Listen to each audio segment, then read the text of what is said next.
దేవునికి స్తోత్రం. హల్లెలూయా. ఈరోజు మీ అందరికి కూడా ముందుగా ఈస్టర్ శుభాకాంక్షలు. హల్లెలూయా.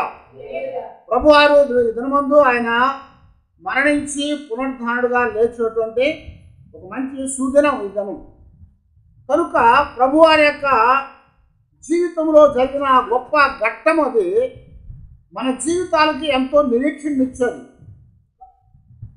పునరుద్ధానం అనేటువంటిది మన అందరికి కూడా నిరీక్షణ కలిగించేది. నిరీక్షణ అంటే ఏంటి? నిరీక్షణ అంటే ఎదురు చూడటం.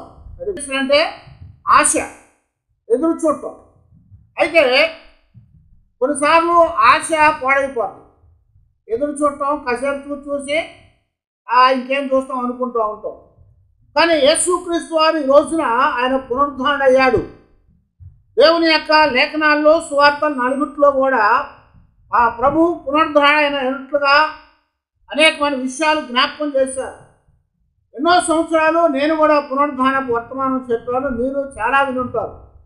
అయితే ఇక్కడ ఈ రోజున మనం జాగ్రత్తగా గమనించినట్లయితే పునరుద్ధానం అనేది అది నిరూపించబడింది.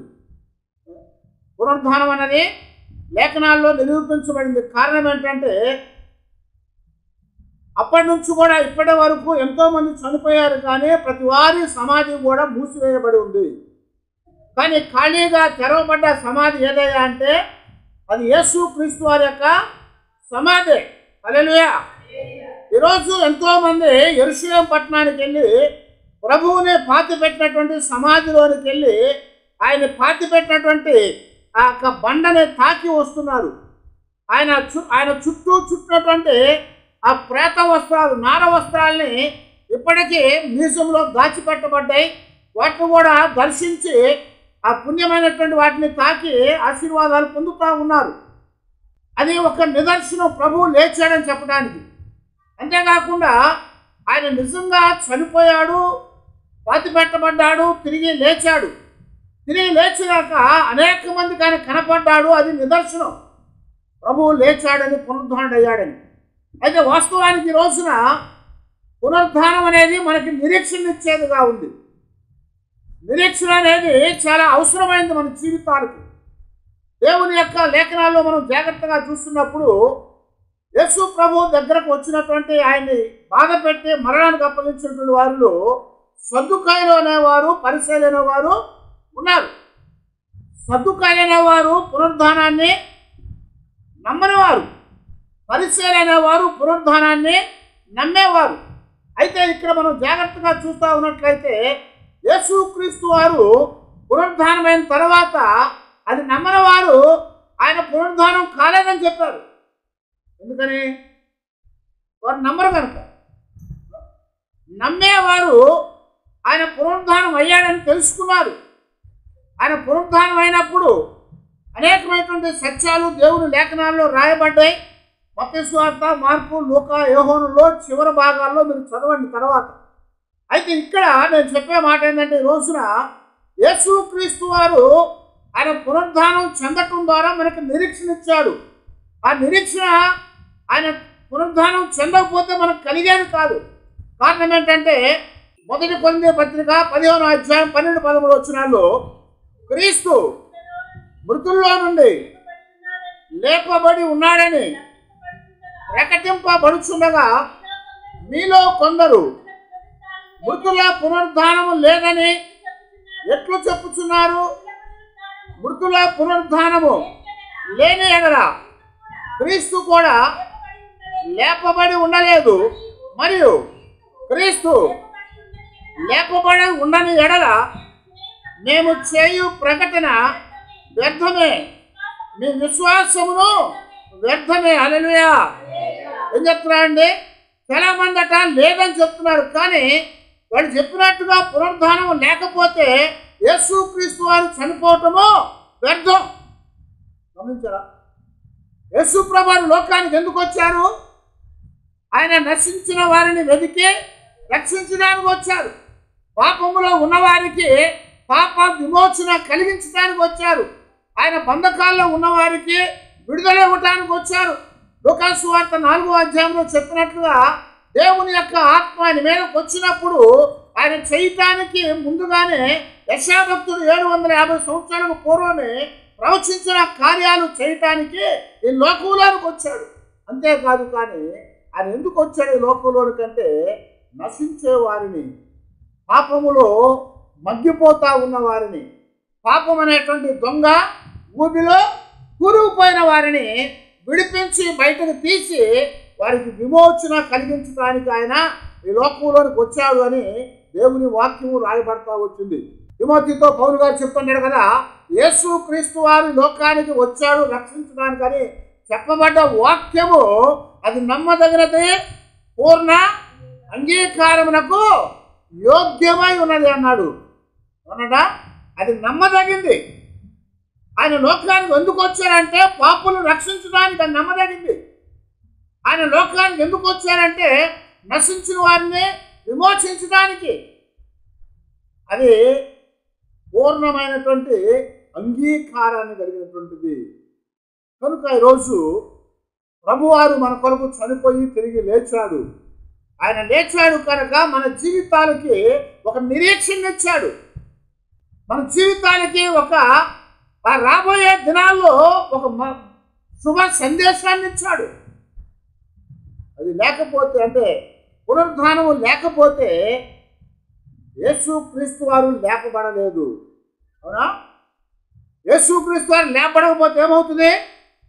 సమాధి మూసివేసే ఉంటుంది. సమాధి మూసివేయబడి ఉంటుంది. మనం చెప్పినట్టుగా 40 సంవత్సరాలు మా నాన్న చనిపోయి మనకు ఆ సమాధి అలాగే ఉంది, అది మూసేస్తుంది. దావీదు చనిపోయాడు యేసు ప్రభు వారి కంటే 1000 సంవత్సరాల ముందు. ఆయన సమాధి అలాగే ఉంది అక్కడ. ఇప్పటికి కూడా దాని దగ్గరికి వెళ్ళి వారి దావీదు కొరకు ప్రార్థన చేస్తుంటారు ఇశ్రాయేలు. అలాగే మనం వెళ్ళి వెళ్తే గాంధీ సమాధి ఉంది, రాజ్ఘాట్ అంటారు. ఆ సమాధి దగ్గర ప్రతి సంవత్సరం ఆయన చచ్చిపోయిన రోజు వెళ్ళి ప్రతి పండగ రోజున వెళ్ళి అక్కడ పూలు సమర్పించి రాజకీయ నాయకులు వారి హృదయ సంబంధమైనటువంటి ఆ విశ్వాసాన్ని బట్టి ప్రార్థన చేస్తూ ఉంటారు. ఎందుకంటే వారు చనిపోయారు, అలాగే ఉన్నారు. అర్థమవుతుందా? కానీ యేసు క్రీస్తు వారు ఆయన చనిపోయాడు కానీ తిరిగి లేచాడు. అందుకని అన్నాడు ఇక్కడ, ఆయన లేపబడకపోతే అంటే పునరుద్ధానము లేకపోతే ఆయన లేపడలేదు. ఆయన లేపడలేదంటే మనము కూడా రేపటి దినాన లేపబడలేము. పౌలు గారు రోమీ పత్రికలో జ్ఞాపకం చేస్తూ చెప్తాడు కదా, మనము మన పాపముల నిమిత్తము ఆయనతో పాటు సిలువలోనికి కొట్టబడ్డామంటాడు. మనము పాపముల నిమిత్తమై బాప్తిస్మం అనేటువంటి దాని ద్వారా చనిపోయామని చెప్తా ఉంటాడు. కనుక పాపము నిమిత్తము చనిపోయి నీతి నిమిత్తం మనమందరము లేపబడ్డాము. మనము క్రీస్తుతో కూడా చనిపోయిన ఎడల మృతుల్లో నుండి లేచిన క్రీస్తు ఇకను చనిపోడనియు మరణమునకు ఇకను ఆయన మీద ప్రభుత్వము లేదనియు ఎరిగి ఆయనతో కూడా జీవించుదామని నమ్ముచున్నాము. హల్లెలూయా అన్న చెప్పండి, హల్లెలూయా. ఏమన్నాడు? ఆయన లేచాడు కనుక ఆయనతో మనం చనిపోతే ఆయనతో లేపబడతాము. ఆయనతో లేపబడితే ఆయన మీద మరణానికి ప్రభుత్వము లేదు. ఎందుకు మరణానికి ప్రభుత్వం లేదు ప్రభువారి మీద? ఆయన మరణాన్ని గెలిచాడు. మరణాన్ని గెలిచాడు ఆయన. సాతాను అనుకుంది పాపం వల్ల వచ్చే జీతము మరణము. ఆదాము మొదలుకొని ఇప్పటి వరకు ప్రతి వారిని కూడా పాపము చేయించి పాపానికి ప్రేరణ కలిగించి ఏం చేస్తా ఉందట? మరణానికి అప్పగించుకుంటా వచ్చింది. యేసు ప్రభువు దగ్గరకు వచ్చింది, శోధించింది, పాపానికి ప్రేరేపించింది. కానీ ఆయన పాపము ఎరుగని వాడు అని రాస్తున్నాడు. ఆయన పాపము లేనివాడు కనుకనే ఆయన పాపము చేయలేదు. ఆయన పాపము చేయలేదు కనుక పాపానికి ఆయన మీద ప్రభుత్వము లేదు. పాపం వల్ల వచ్చే జీతము మరణము కనుక ఆయన పాపము చేయలేదు కనుక మరణానికి ఆయన మీద ప్రభుత్వము లేదు అని చెప్తున్నాడు. మరణానికి ఆయన మీద ప్రభుత్వము లేదు కనుకనే ఆయన ఏమైనట చనిపోయినప్పుడు మరణము ఆయన్ని బంధించి ఉంచలేకపోయింది అని జ్ఞాపకం చేస్తున్నారు. మరణము ఆయన్ని బంధించి ఉంచలేకపోయింది. అందుకొరకే పౌలు గారే ఇదే కొరింథీయులకు రాసిన పత్రికలో 15వ అధ్యాయంలో 55వ వచనం దగ్గర నుంచి ఆయన ఏమంటున్నాడు, ఓ మరణమా నీ విజయం ఎక్కడా, ఓ మరణమా నీ ముళ్ళు ఎక్కడా, మరణపు ముళ్ళు పాపము, పాపమునకున్న బలము ధర్మశాస్త్రమే అయినను మన ప్రభు అయిన యేసు క్రీస్తు మూలముగా మనకు జయము అనుగ్రహించుచున్న దేవునికి స్తోత్రము కలుగును గాక. హల్లెలూయా. ఏం చెప్తున్నాయండి? పాపమా ఓ మరణమా నీ ముళ్ళెక్కడా, ఓ మరణమా నీ యొక్క విజయం ఎక్కడా? ఈ మాట మనం గమనిస్తూ ఉంటే పౌలు గారు హోషేయ గ్రంథంలో నుంచి 13వ అధ్యాయం 14వ వచనం నుంచి ఉన్నటువంటి మాటని మనకి చెప్పాడు. చూడండి, హోషేయ గ్రంథం 13వ అధ్యాయము 14వ వచనంలో, అయినను పాతాళ వశములో నుండి నేను వారిని విమోచింతును, మృత్యువు నుండి వారిని రక్షింతును. ఓ మరణమా నీ విజయం ఎక్కడా, ఓ మరణమా నీ ముళ్ళెక్కడా, ఓ మరణమా నీ విజయం ఎక్కడా, ఓ మరణమా నీ ముళ్ళెక్కడా అన్నాడు. మరణము యొక్క ముళ్ళును ఏం చేశాడు క్రీస్తు వారు? విరిచివేశాడు. నేను చెప్తా ఉన్నాను కదా, కందరేగ అనేది మనుషులు ఏం చేస్తుంది? కుడుతుంది. కానీ అది వచ్చి కుట్టంగానే ఉంది, దాని ముళ్ళు ఇరిగిపోతున్న సంగతి దానికి తెలియదు. ఆ ముళ్ళు ఇరిగిపోతే ఇంకా దేనికి పనికిరాదు ప్రస్తుతానికి. అందుకొరకు అది బ్రతికున్నా కానీ ఇంకోటి కుట్టే అవకాశం లేదు దానికి. పాముకి కూరలు ఉంటాయి. పాములు ఆడించేవాడు ఏం చేస్తాడు? ఆ కూరలు 2 పీకేస్తాడు. ఆ కూరలు పీకేసినాక పళ్ళు ఉంటాయి దానికి. వాడు తన తలకాయ పట్టుకోగల కరుస్తూ ఉంటుందండి, రక్తం వస్తూ ఉంటుంది, జనానికి భయం పడుతూ ఉంటుంది, అమ్మో కడికేసి చచ్చిపోతాడని.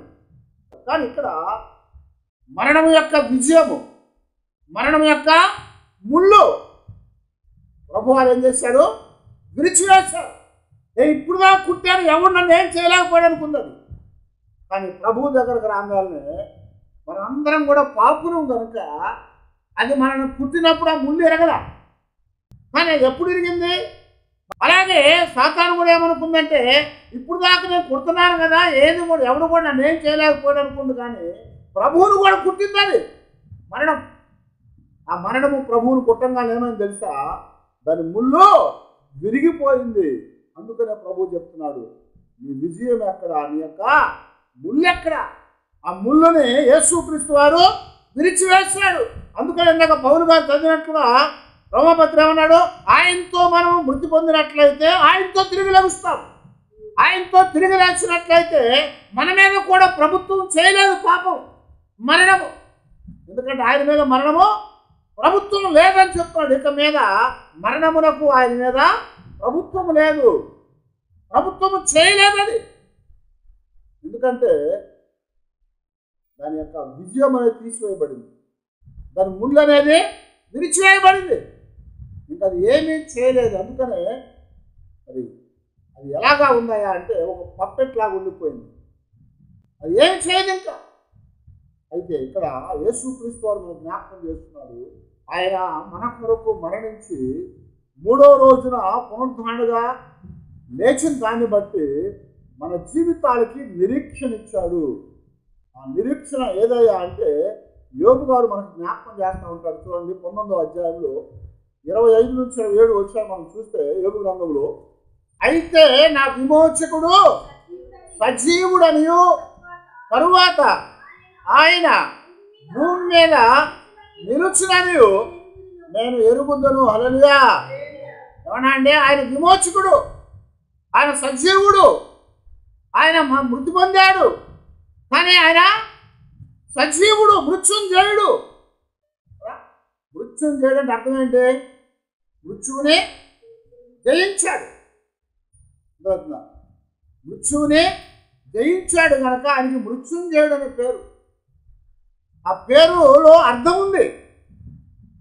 కాబట్టి ఆయన మరణాన్ని జయించాడు కనుక, మృత్యువును జయించాడు కనుక మృత్యుం చేయడానికి పేరు పెట్టాడు. అందుకనే ప్రకటనలో మనం చూస్తూ ఉంటే మొదటి అధ్యాయంలో 18వ వచనంలో ప్రభువారు అక్కడ జ్ఞాపకం చేస్తూ చెప్తూ ఉన్నాడు. చూడండి, నేను మొదటి వాడను, కడపటి వాడను, జీవించువాడను, మృతుడనైతిని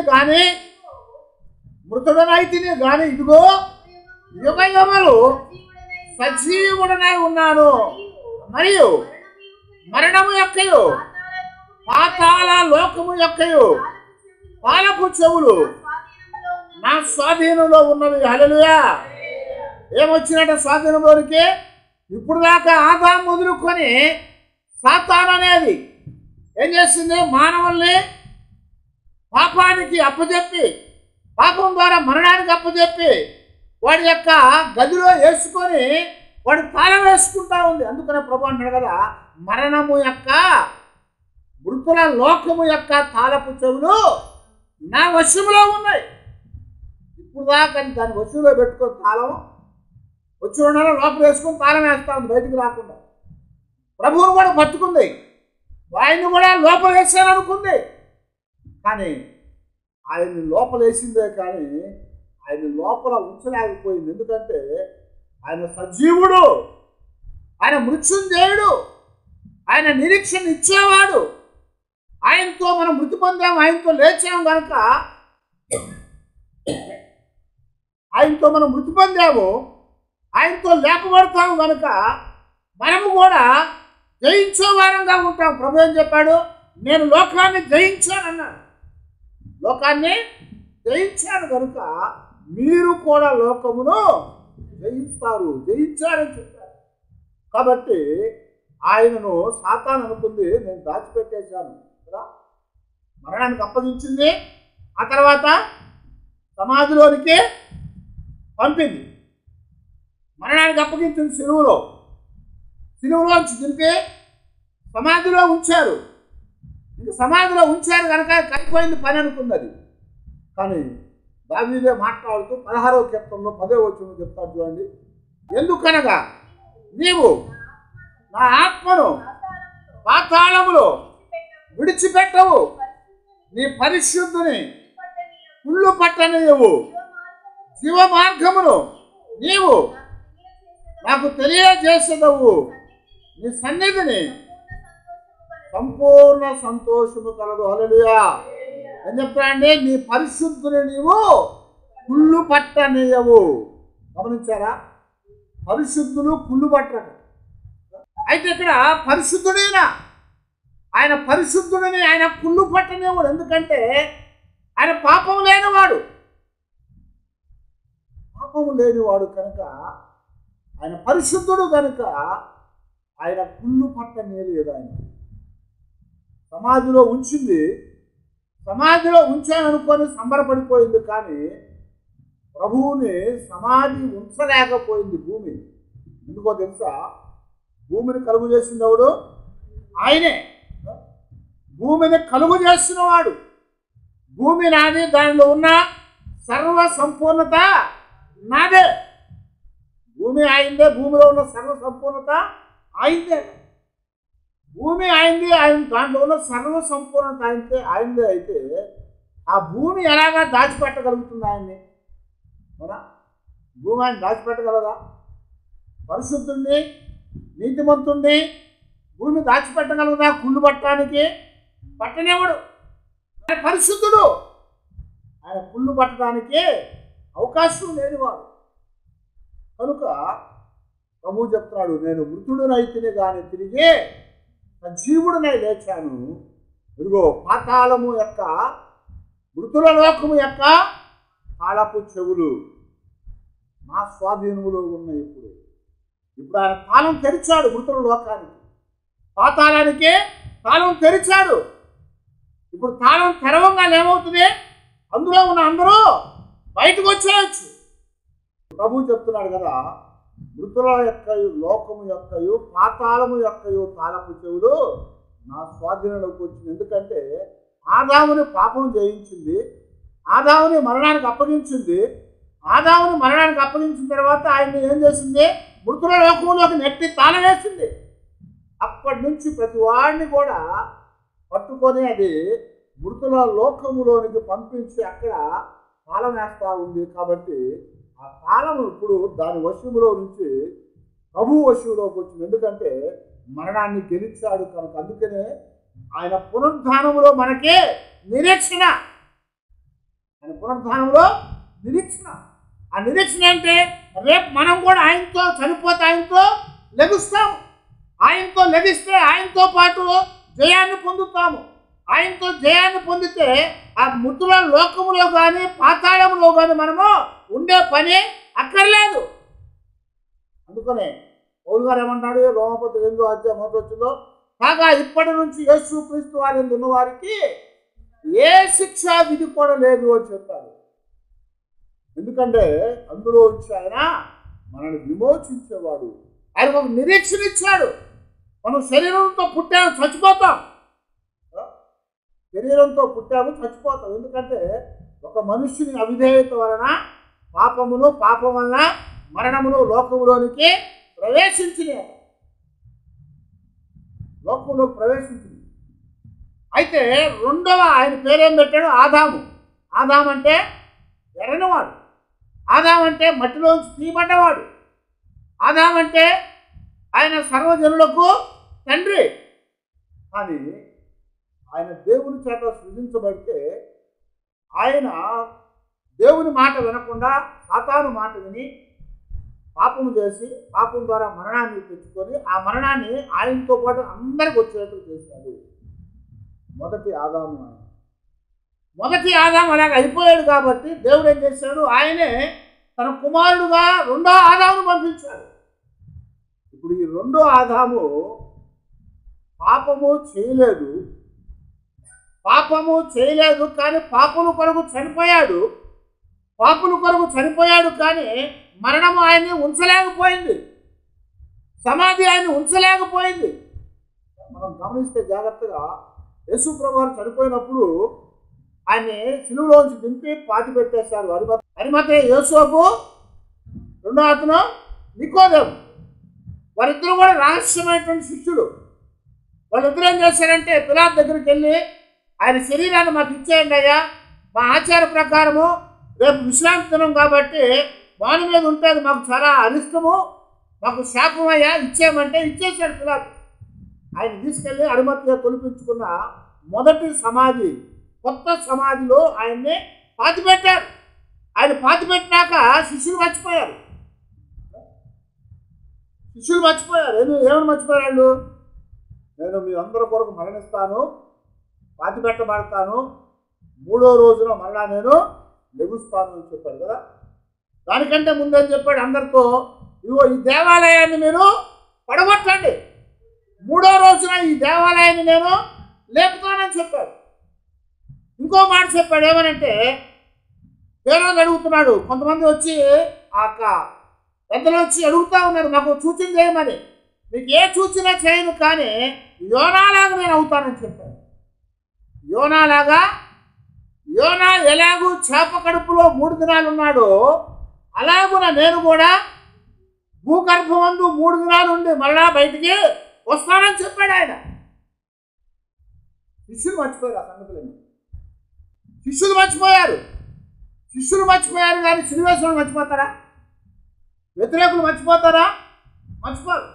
అందుకని ఆ వ్యతిరేకులందరూ కూడా, మత పెద్దలందరూ కూడా ప్రభువారి దగ్గరికి, అది ఎవరు, పిలాతు దగ్గరికి వెళ్ళారు. గవర్నర్ దగ్గరికి వెళ్ళి ఆయనతో ఒక మాట అన్నారు. ఇదిగో గవర్నర్ గారు, పిలాతు గారు, ఆ వంచకుడు ఎవరట? వంచకుడు అంటే ఎవరు? వంచకుడు అంటే మోసం చేసేవాడు, లేకపోతే దగా చేసేవాడు, లేకపోతే ఏదో ఒక చెడు కార్యం చేసేవాడు. ఆ వంచకుడు బ్రతికున్నప్పుడు నేను 3వ రోజున లెగుస్తానని చెప్పాడు. ఎంత గుర్తుందో వాళ్ళకి. 3వ రోజు అవ్వంగానే నమ్మలేని మరియా, శిష్యులు, ఆడవాళ్ళు అందరూ కలిసి సుగంధ ద్రవ్యాలు తీసుకొని సమాధి దగ్గరికి వెళ్ళిపోయారు. ఎందుకు? శవానికి పూద్దామని వెళ్ళారు. యూదుల ఆచారం ఏంటంటే 3వ రోజున బండను తీసి ఆ కుళ్ళిపోతానికి సిద్ధంగా ఉన్న శరీరానికి సుగంధ ద్రవ్యాలు, అత్తరు, సాంబ్రాణి, ఇలాంటి చెడు వాసన రాకుండా ఉండేవి, కుళ్ళు వాసన రాకుండా ఉండేవి వాటిని కప్పేటువంటి ఆ సుగంధ ద్రవ్యాలు తీసుకెళ్ళి ఆ శరీరానికి పూస్తారు. పూసి 3వ రోజున ఏడ్చుకొని బండ పెట్టేసి వస్తారు. అయితే ఈ శిష్యులు ఏం చేశారు? మగ్దలేని మరియా అలాగే ఆ స్త్రీలందరూ కూడా ప్రభు చచ్చిపోయాడు, మనం ఏం చేస్తాము, ఆయన శరీరం అన్నా వాసన రాకుండా మనం చేద్దామని సుగంధ ద్రవ్యాలు తీసుకొని సమాధి దొడ్డికి వెళ్ళిపోయారు. కానీ వాళ్ళు సమాధి దొడ్డికి వెళ్ళి ఆ సమాధి దగ్గర చూద్దామని వెళ్ళారు. కానీ దానికంటే ముందే ఈ యొక్క ఎవరైతే సులువుకు అప్పగించారో వాళ్ళందరూ వెళ్ళి ఆ వంచకుడు 3వ రోజు లెగుస్తా అన్నాడు కనుక 3వ రోజున లెగిస్తే మాకు చాలా ఇబ్బంది. రెండోది ఆయన శిష్యులు వచ్చి ఆ శరీరాన్ని పట్టుకెళ్తే మొదటి ఈ యొక్క ద్రోహం కంటే చివరి ద్రోహం ఇంకా కడపడిది చాలా ఇబ్బందికరం అవుతుంది. ఇప్పుడు అందరూ వచ్చి మత పెద్దలను చంపుతారు. అందుకని ఏం చేశారంటే ఆ సమాధికి కావలి కాయమన్నారు. విరాట్ అన్నాడు, మీరు కావలి కాసుకుంటారో మీరు ఏం చేసుకుంటారో చేసుకోపోమని చెప్పారు. వాళ్ళు వెళ్ళి ఏం చేశారు? పెద్ద బండ పెట్టారు. ఆ బండకి సంఖ్యలు పెట్టారు. ఆ బండకి సంఖ్యలు పెట్టి సంఖ్యల మీద ముద్ర వేశారు. ముద్ర వేసి కావలి పెట్టారు.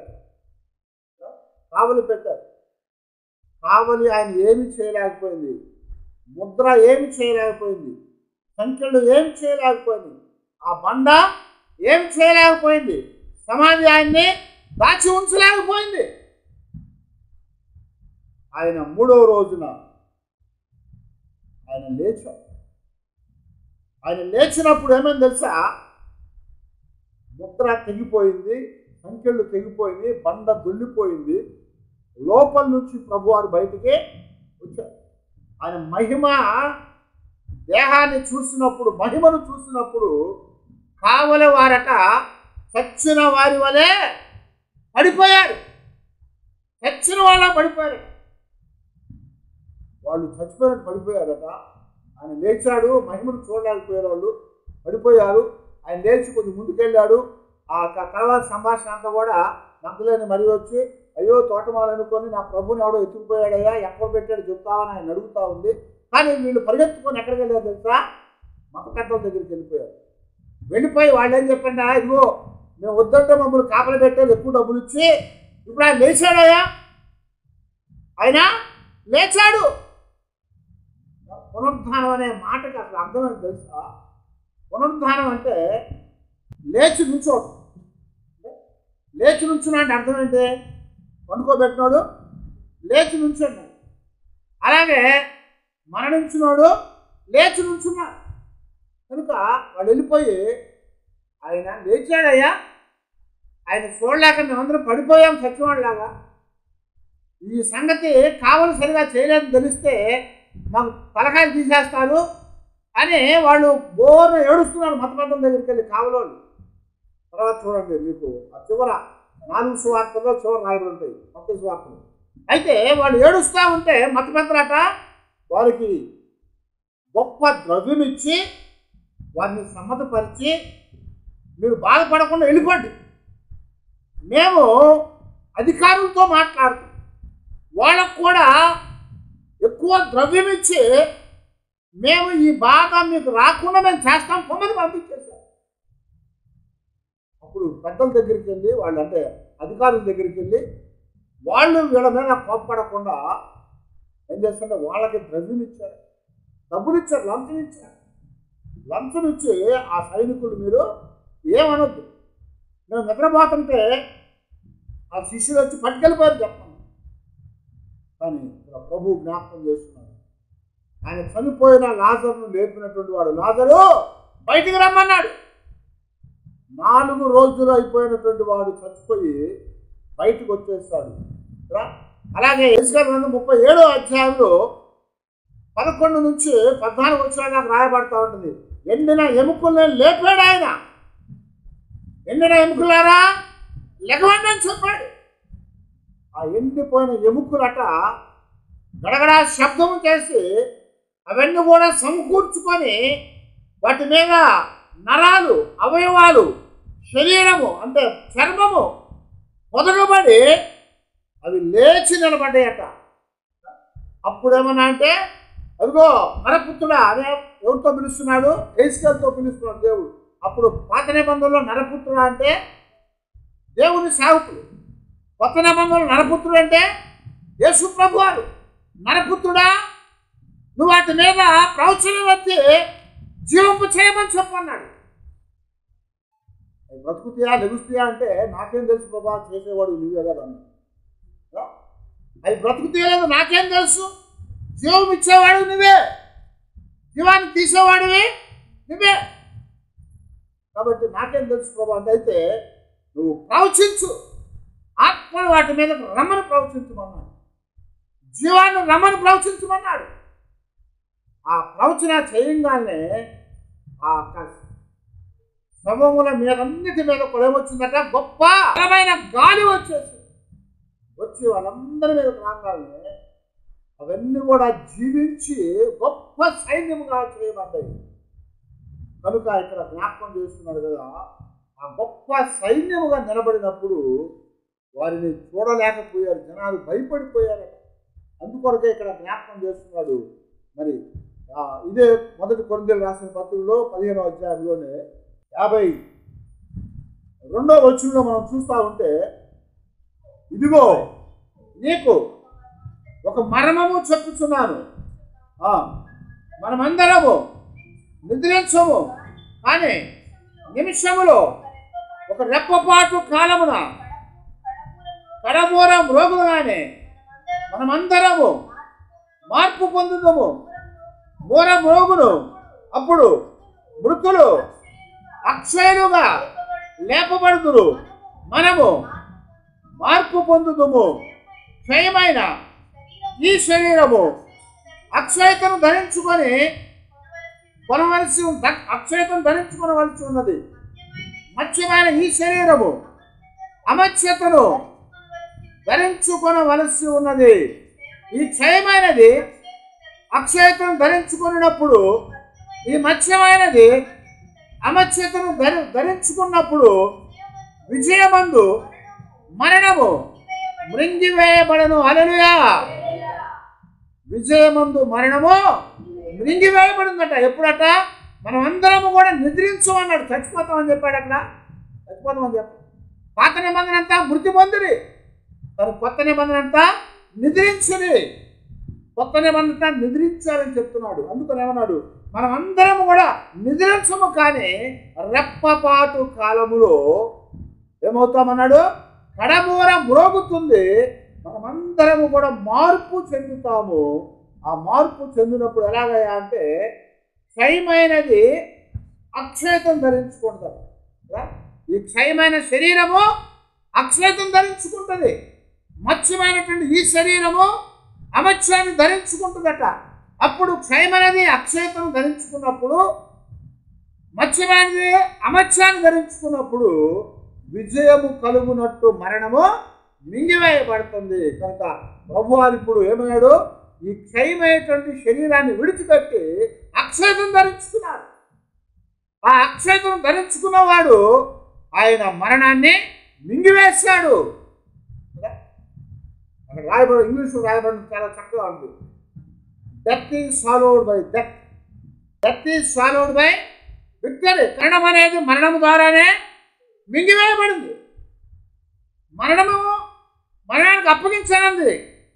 యేసు ప్రభువుని మరణానికి అప్పగించానంది. కానీ ఆయన మరణించి, ఆయన మరణం అనేది మరణాన్ని మింగివేసింది. ఇప్పుడు ఆ మరణం అనేది మరణాన్ని మింగివేసింది కాబట్టి విజయం వచ్చింది. ఇప్పుడు అదే నిరీక్షణ, అదే మన జీవితాల్లో నిరీక్షణని జ్ఞాపకం చేస్తున్నాడు. ఆ నిరీక్షణని దేవుడు మనకి ఇచ్చాడు. కనుక మనము రేపటి దినాన చనిపోము, మనము నిద్రించము, కానీ రెప్పపాటు కాలములో మార్పు చెందుతాం. ఎందుకంటే ఈ క్షయమైనది అక్షయతను ధరించుకుంటుంది, ఈ మత్స్యమైంది అమత్స్యాన్ని ధరించుకుంటుంది. అప్పుడు మరణం అనేది మింగివేయబడుతుంది. చచ్చిపోతాం, ఇంకా మరణం ఉంటుందా? మరణం ఉండదు. ఇంకా ఎప్పుడైతే అమత్స్యం అనేది మత్స్యాన్ని ధరించుకుంటుంది, మరణం ఉండదు. రెప్పపాటులో మార్పు చెందుతాము. అప్పుడు మరణం అనేది మింగివేయబడుతుంది. ఆ మరణము మింగివేయబడింది కనుక మనము ప్రభువుతో పాటు మృత్యుంజయుడితో పాటు మనము కూడా పరలోకానికి ఎత్తబడతాం. అదే మన నిరీక్షణ. ఆ నిరీక్షణ కొరకే మనం ప్రభువులో ఉండాలి. ఆ నిరీక్షణ కొరకే ప్రభువుతో పాటు మనం పాపానికే చచ్చిపోవాలి. ప్రభువుతో మరణించిన వారు ప్రభువుతో లభిస్తారు కనుక ఆయనతో పాపానికి చనిపోతే ఆయనతో జీవానికి మనం లభిస్తాం, విజయానికి మనం లభిస్తాం. అది నిరీక్షణ. ఆ నిరీక్షణ మన ప్రభు మనకు ఇవ్వటానికి ఆయన మరణించి మరణాన్ని మింగివేసి మృత్యుంజయుడిగా తిరిగి లేచాడు. ఆయన లెగవలేదంటే, పునరుద్ధానము లేదంటే ఆయన లెగవలేదని. ఆయన లెగవలేదంటే ఆయన చనిపోవటము వ్యర్థము. అవునా? ఆయన చచ్చిపోవటం వ్యర్థం. ఆయన మరణాన్ని గెలుస్తానన్నాడు, మరణాన్ని గెలిచాడు. నేను మరణాన్ని గెలిచాను కనుక మీరు మరణించరని చెప్పాడు. మీరు మరణించరు కనుక మీరందరూ కూడా ఒక నిరీక్షణ ఇచ్చానన్నాడు. ఆ నిరీక్షణ రేపటి దినాన మనం ప్రభుతో పాటు పరలోకానికి చేరుకోవడానికి, ప్రభుతో పాటు ఆయన్ను ఆనందించడానికి దేవుడు ఆ కృపను మనకి అనుగ్రహించాడు. కాబట్టి మనం అందరం కూడా ఆ నిరీక్షణ కొరకు ఎదురు చూసి ప్రభువులో మనం ముందుకు సాగుదాం. అలాంటి కృపా దేవుడు మనకు అనుగ్రహించి ఆయన మన కొరకు చనిపోయి తిరిగి లేచాడు కనుక ఒక దినమందు మనం కూడా ఆయనతో పాటు పరలోకానికి వెళ్తాం. దాని కొరకు కనిపెట్టి ప్రార్థన చేస్తాం. అందరు తల వచ్చి ప్రార్థన చేద్దాము.